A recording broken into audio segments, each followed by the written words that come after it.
Athletic directors do dumb things all the time. They extend contracts to 4 or 5 years to ensure coaches can recruit and tell prospects they'll be there long-term, even though anybody with half a brain understands no contract ensures a coach will remain anywhere long-term. They often bid against themselves, which is never not ridiculous. And I can't tell you how many times I've watched an AD make a hire with no regard for fit. It's just dumb things on top of dumb things. My favorite example from the past year is Iowa Athletic Director Gary Barta allowing Fran McCaffrey to sign a 2-year extension last November that more than doubled McCaffrey's buyout. Why in the world would he do that? McCaffrey was coming off an mid-appearance and just starting another bad season. He had no leverage whatsoever. He had no comparable job offers or options.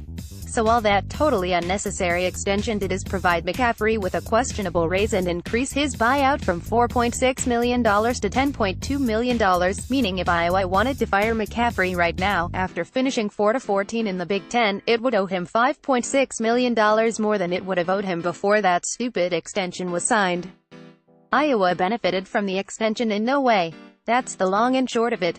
And yet the Iowa AD still offered the extension last summer and allowed McCaffrey to sign it in November. Why? Because athletic directors do dumb things all the time, that's why. Someday, perhaps, I'll assemble a list of moronic decisions, at which point we can all laugh and cry together.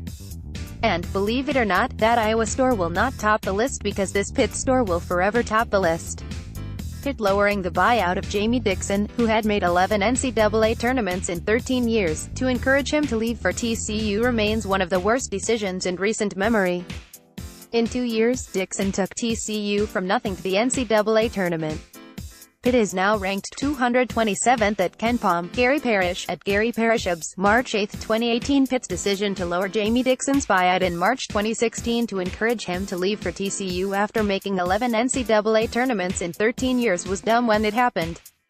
It became even dumber when the school replaced Dixon with Kevin Stallings, who had made fewer NCAA tournaments, 7, in more years, 17, at Vanderbilt and was on the verge of getting fired in Nashville. Then it became even dumber when Dixon spent this season leading TCU to the NCAA tournament while Stallings finished 0-18 in the ACC. Then it became even dumber when Pitt had to pull the trigger on Stallings earlier this month at the cost of what's expected to be $9.4 million. And then it became even dumber Friday when 8 players were reportedly granted releases to transfer, if they so choose. Scott Barnes is the man responsible. He's now the athletic director at Oregon State. Here's hoping he doesn't screw things up there as much as he screwed things up at Pitt, because, man, he really screwed things up at Pitt. He let a fan base frustrated by a lack of deep NCAA tournament runs forget that simply being relevant and making the NCAA tournament nearly every year isn't to be taken for granted, and rather than publicly back his coach, Barnes made it easier for Dixon to leave. What Barnes should have done is explain to Pitt fans that he'd love to be in the Final Four just like everybody else, but that moving on from one of the nation's best coaches in pursuit of that would be dumb and counterproductive. Instead, Barnes lowered Dixon's buyout and nudged him to TCU. And though I realize it's possible Dixon might have left no matter what, all that means is that it was doubly stupid to lower the buyout because it literally cost Pitt money it now needs.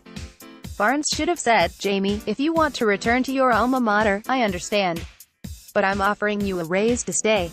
And if you still choose to go, I'll wish you all the best, but you'll be responsible for the full buyout as stipulated by the contract you signed." Instead, Barnes basically said, "Jamie, forget about some of that money you owe us. And good luck at TCU. Because you leaving is good for us. You leaving is good for Pitt." Problem is Dixon leaving wasn't good for Pitt. Nothing that's happened since Dixon left has been good for Pitt. Friday just served as the latest reminder. The team stinks and now the roster is likely to be gutted. The program has essentially been hit with the penalty, only worse. Because at least with the penalty a program actually disappears for a year. No games. No nothing. Pitt won't be so fortunate. The Panthers will still have to play ACC games. So back-to-back 0-18 league records seems possible, if not likely. And it all traces back to March 2016. Yes, ADs do dumb things all the time. But what Scott Barnes did was the dumbest. He did one dumb thing, lowered Dixon's buyout, and followed it up with another dumb thing, hired Stallings. And Pitt hasn't been the same since and probably won't be for a while, if not ever. Meantime, TCU will be playing in the NCAA tournament late Friday. Jamie Dixon's Horned Frogs, according to odds makers, are 5-point favorites over a Syracuse team that spent January beating Pitt twice.